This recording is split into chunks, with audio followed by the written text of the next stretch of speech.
Si les Kenyans travaillaient avec les Nigérians et que nous étions d'accord sur les critères que nous établissons, je suis à peu près convaincu que personne ne pourrait venir ou du Japon, ou de New York, ou de Paris pour nous dire non, vous avez fait fausse route. Au nom de quoi pourrait-il nous dire que nous avons fait fausse route? C'est notre manière de travailler. Nous sommes tous d'accord. Nous sommes soutenus par les institutions de nos pays, mais c'est notre manière de faire, c'est notre manière de voir. C'est ça qui compte. Donc en fait, en 2020, vous estimez, malgré par moments un certain pessimisme, je ne parle pas d'afro-pessimisme, je parle simplement de l'état du monde actuel dans lequel beaucoup de gens sont, vous estimez que le seul salut, c'est le militantisme.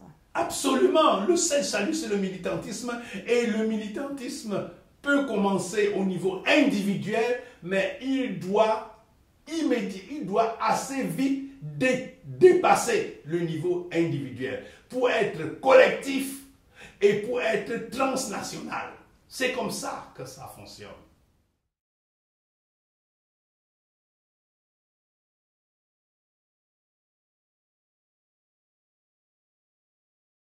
Le militantisme subsume sacrifice.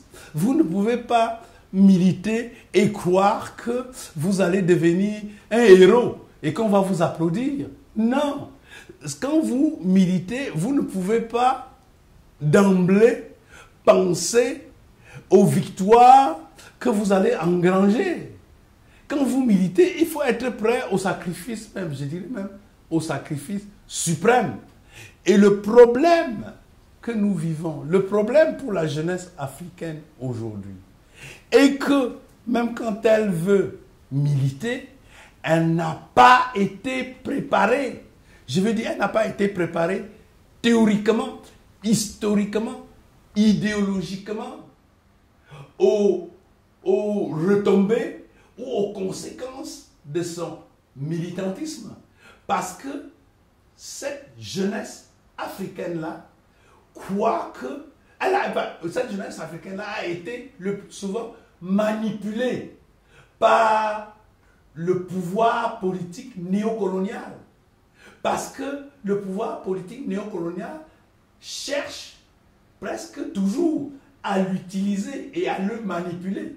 Parce qu'il n'y a pas véritablement de militantisme, de mon point de vue, digne de ce nom, sans un certain esprit d'autonomie.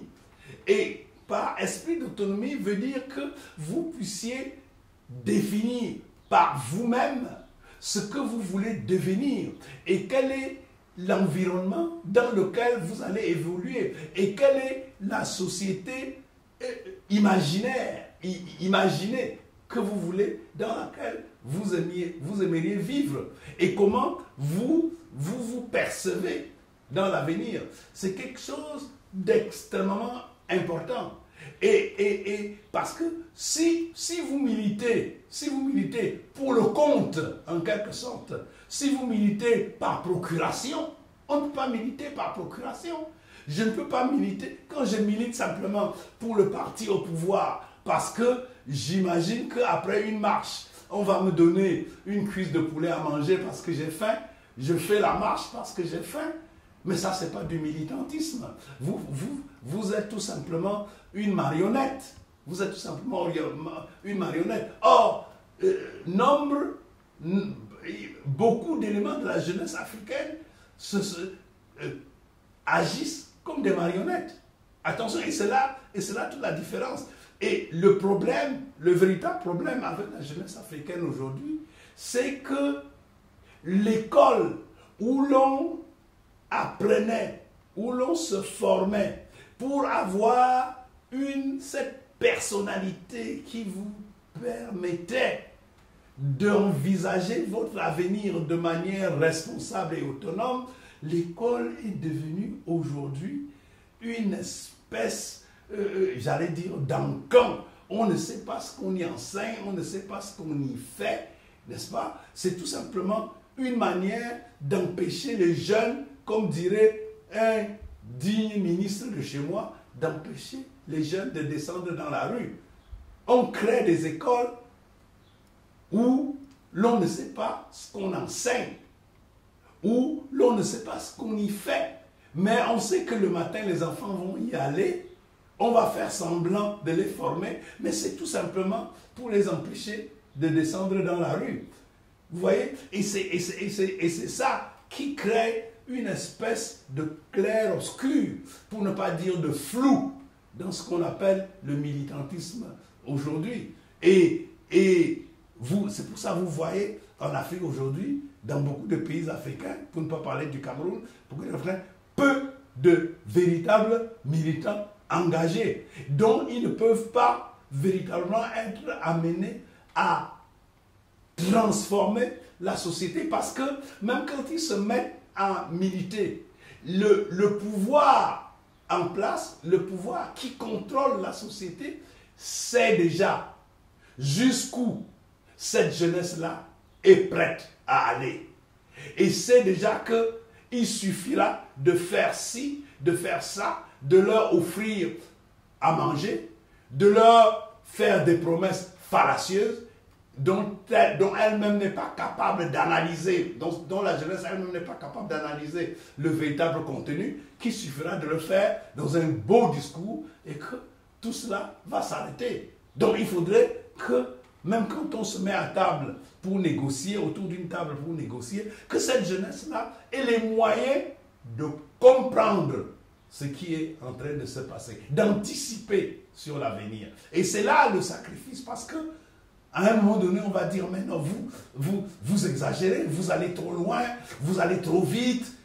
Mais on ne peut... La vie est courte, hein? Elle est longue, mais elle est courte aussi. Il faut faire des choses, il faut aller vite. Il faut aller vite. Et le plus souvent, on nous conseille tout simplement d'être patient, d'attendre. Mais on va attendre jusqu'à quand? Jusqu'à quand on va attendre?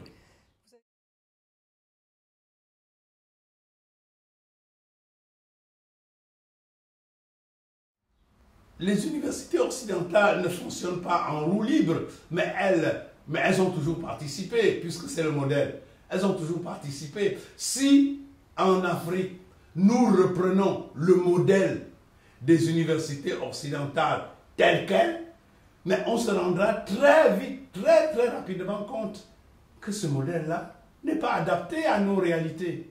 Et justement, ce modèle-là ne fera que participer à la colonisation de l'Afrique, parce que ni ses moyens d'existence, ni sa pédagogie, ni son académie, son système académique n'est adapté à notre réalité. Donc il faudrait que ce soit nos propres pays, nos hommes politiques, n'est-ce pas? Il faudra que ce soit eux qui s'asseyent pour dire, en fait, voici la société que nous voulons transformer.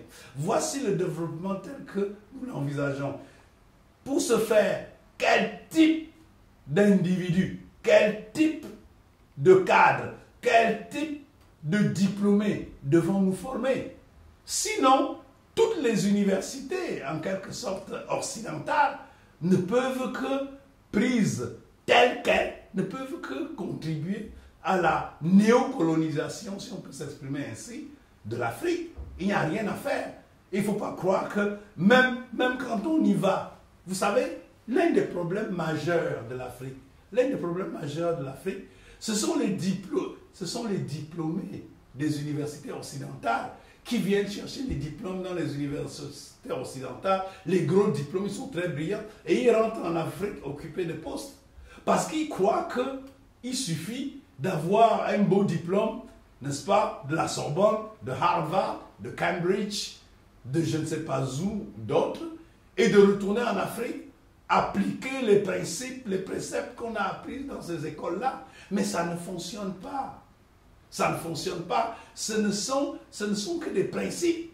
En fait, la formation que les Africains reçoivent en Occident ne devrait être que des canevas dans lesquels eux-mêmes devraient maintenant venir mettre autre chose que ce qu'eux-mêmes ont reçu. Et c'est ça le problème. Et beaucoup ne comprennent pas ça, parce que quand ils rentrent en Afrique, ce qu'ils cherchent à faire, c'est appliquer le modèle occidental et se rendre compte le plus souvent que ça ne marche pas. Mais quand ils se rendent compte que ça ne marche pas, il est déjà trop tard. Parce qu'ils ont passé parfois 5 ans, 10 ans, 20 ans à appliquer les mêmes préceptes et se rendre compte que mais ça n'a pas fonctionné. Qu'est-ce qu'on fait? Mais il fallait, avant même de s'asseoir, d'abord réfléchir au modèle qu'on voulait créer, qu'on voulait mettre en place. Quel type de société devions-nous construire?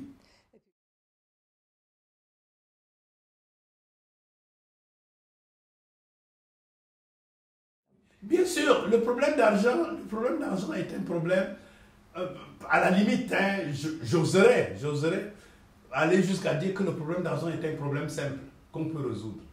Parce que si vous êtes véritablement efficace dans ce que vous faites, vous allez produire de l'argent. Moi, je n'ai pas de doute par rapport à cela.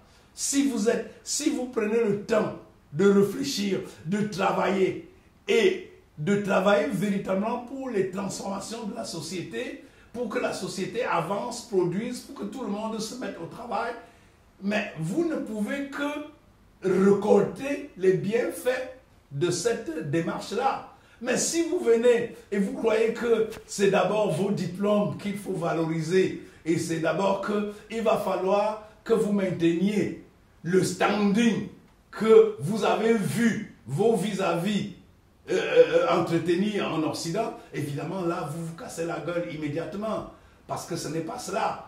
Vous n'êtes pas, ça veut dire que vous, d'emblée, vous n'êtes pas qualifié. Vous n'êtes pas qualifié, malgré votre beau diplôme, vous n'êtes pas qualifié pour travailler dans votre pays, vous n'êtes pas qualifié pour participer au développement des pays du tiers-monde. C'est cela le problème. C'est-à-dire que on parle chez nous des pays pauvres, mais nous sommes des pays pauvres très riches. C'est ça le paradoxe. Nous sommes des pays, puisque les autres, si vous regardez le Congo aujourd'hui, la République démocratique du Congo, mais le monde entier, pratiquement la plupart des pays, on se déchire la RDC. Parce que chacun sait qu'il y a là de quoi entretenir son niveau de vie, de quoi entretenir son développement économique en Occident. Mais les Congolais eux-mêmes, ils crèvent de faim. Mais pourquoi les Congolais eux-mêmes, qui sont pour nombre d'entre eux très bien formés en Occident, ne pourraient pas s'asseoir et disent, mais dis non, il va falloir qu'on prenne cette affaire au sérieux et qu'on prenne le développement de notre pays au sérieux. On regarde aujourd'hui, regardons sur le plan énergétique, avant qu'on parle de la transition énergétique, mais le pétrole sortait des pays du tiers-monde. Regardez quelle quantité de pétrole a produit. Rien que je ne parle même pas du Nigeria. Regardez le Gabon, le petit Gabon, moins d'1 million d'habitants. Tout le pétrole qu'il a produit. Et à aucun moment, les Gabonais ne se sont dit, il va falloir qu'avec notre pétrole, nous nous asseyions pour voir comment anticiper, comment développer notre propre pays à partir de ces ressources-là épuisables. Parce que ça va finir. Ça va finir. Il ne faut pas être devin, il ne fallait pas être devin pour savoir que les ressources pétrolières, à un moment donné, vont s'épuiser. De même pour le Tchad. Quand on a découvert les ressources pétrolières au Tchad, même les compagnies qui exploitaient ce pétrole ont dit au Tchad, écoutez, il va falloir que vous créiez un compte pour l'avenir, parce que ça va donner beaucoup d'argent que vous n'aurez pas les moyens d'utiliser à bon escient dans l'immédiat. Il va falloir que vous créiez un compte pour garder une partie de cet argent pour l'avenir. Mais ils ne l'ont pas fait. Mais aujourd'hui, le Tchad est en crise. Alors que hier, c'était un pays tellement riche qu'il ne savait quoi faire de son fric. Il n'a simplement pas su gérer. Donc, vous voyez, le problème n'est pas magique. Hein. Le problème n'est pas magique. Les solutions sont là. Mais si l'être humain, parce que il veut tout simplement son confort, refuse de faire le travail qu'il faut pour véritablement transformer la société, améliorer ses conditions de vie et les conditions de vie de ses congénères, ben, il n'y a rien à faire. Nous courons tous vers la catastrophe. Quand on aura tiré toutes les ressources minières de la République démocratique du Congo, mais tout le monde va partir et puis c'est à peine si le peuple ne va pas se noyer dans le fleuve du Congo comme les Africains se noient aujourd'hui dans la mer Méditerranée. Donc, vous voyez, c'est véritablement là le problème. Le problème entre l'enseignement occidental et l'enseignement en Afrique, il est là. Il va falloir, il n'y a pas en quelque sorte, pour terminer, la reproduction telle qu'elle ne fonctionne nulle part. Les Japonais sont allés en Occident, en leur temps, chercher la technologie, mais ils ont appliqué une technologie japonaise. Ils n'ont pas appliqué une technologie. Ils n'ont pas appliqué une technologie occidentale. Ils ont appliqué une technologie japonaise. Les Chinois sont venus en Occident chercher, mais aujourd'hui, c'est la technologie chinoise. Et si les Africains ne comprennent pas qu'il faut prendre la technologie de l'autre et en faire une technologie africaine, mais elle va périr. Elle va périr, pour moi, je n'ai pas de doute. Elle va périr, il n'y a rien à faire. Parce que vous ne pouvez appliquer aucune technologie telle qu'elle nulle part. Ça ne va pas marcher.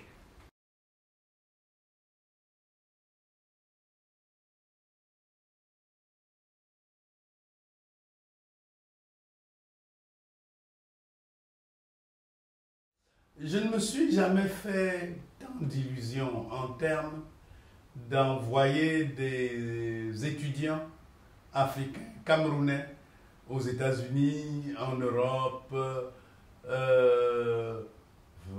au Canada, de penser qu'ils vont influencer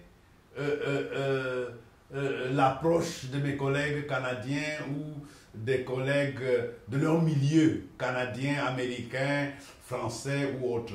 J'ai jamais tellement cru à ça, parce que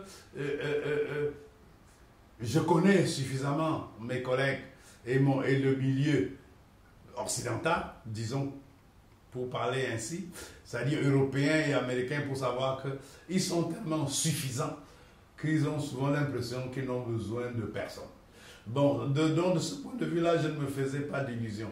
J'ai plutôt profité du fait que l'enseignement des études africaines était accepté dans certains départements. L'enseignement de la littérature africaine entrait dans certains départements pour pouvoir y insérer quelques-uns de mes étudiants et y s'insérer très bien. Bon, évidemment, mon rêve essentiel était que ces jeunes-là, une fois formés, puissent, même après avoir pratiqué pendant un temps dans ces pays-là, dans ces pays d'Europe, dans ces pays d'Amérique du Nord, qu'ils puissent à un moment donné retourner travailler en Afrique. Mais là non plus, je ne me faisais pas d'illusions, parce que je connais l'attrait de ces sociétés-là sur la jeunesse qui vient des pays du tiers-monde. Mais j'espérais quand même que quelques-uns d'entre eux pourraient revenir. Mais ce qui là où je me faisais vraiment très peu d'illusions, c'était lorsque j'observais les conditions de travail dans le pays du départ. Les conditions de travail sont, pour dire le moins, exécrables. Exécrables non pas pour un problème d'argent, non pas pour un problème de moyens, mais simplement parce que les détenteurs du pouvoir n'utilisent le pouvoir que pour se servir. C'est ça qui est terrible. Et lorsque je vois le département dans lequel j'ai enseigné il y a une quinzaine, une vingtaine d'années aujourd'hui à l'université de Yaoundé, lorsque je le vois, le département est pratiquement moribond.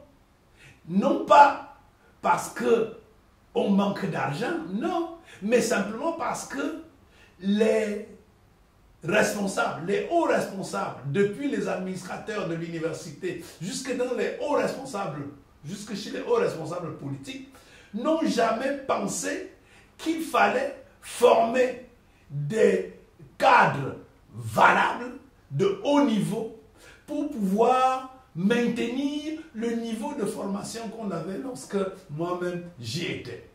On a l'impression qu'on est toujours en quête des médiocres, vous me passerez l'expression, qu'on est toujours en quête de médiocres qui vont permettre aux dirigeants de régner en paix, sans contestation. Donc, je crois que, et ça n'a rien à voir avec le côté matériel, mais c'est tout simplement une espèce de dialectique du pouvoir. Parce que les gens pensent, non seulement les gens pensent qu'avec le pouvoir, on va gagner beaucoup d'argent, mais ils pensent aussi qu'il leur faut exercer un pouvoir sans avoir à réfléchir, sans avoir à trouver quelque stratégie que ce soit pour contenir la jeunesse montante, la jeunesse contestataire, la jeunesse éventuellement militante, pourquoi pas. Mais il n'y a aucun pays qui évolue sans contre-coup, sans qu'il y ait des contestations. Il n'y a pas un pays, n'est-ce pas, qui évolue comme cela, en douce, sans aucun problème. Ça n'existe pas.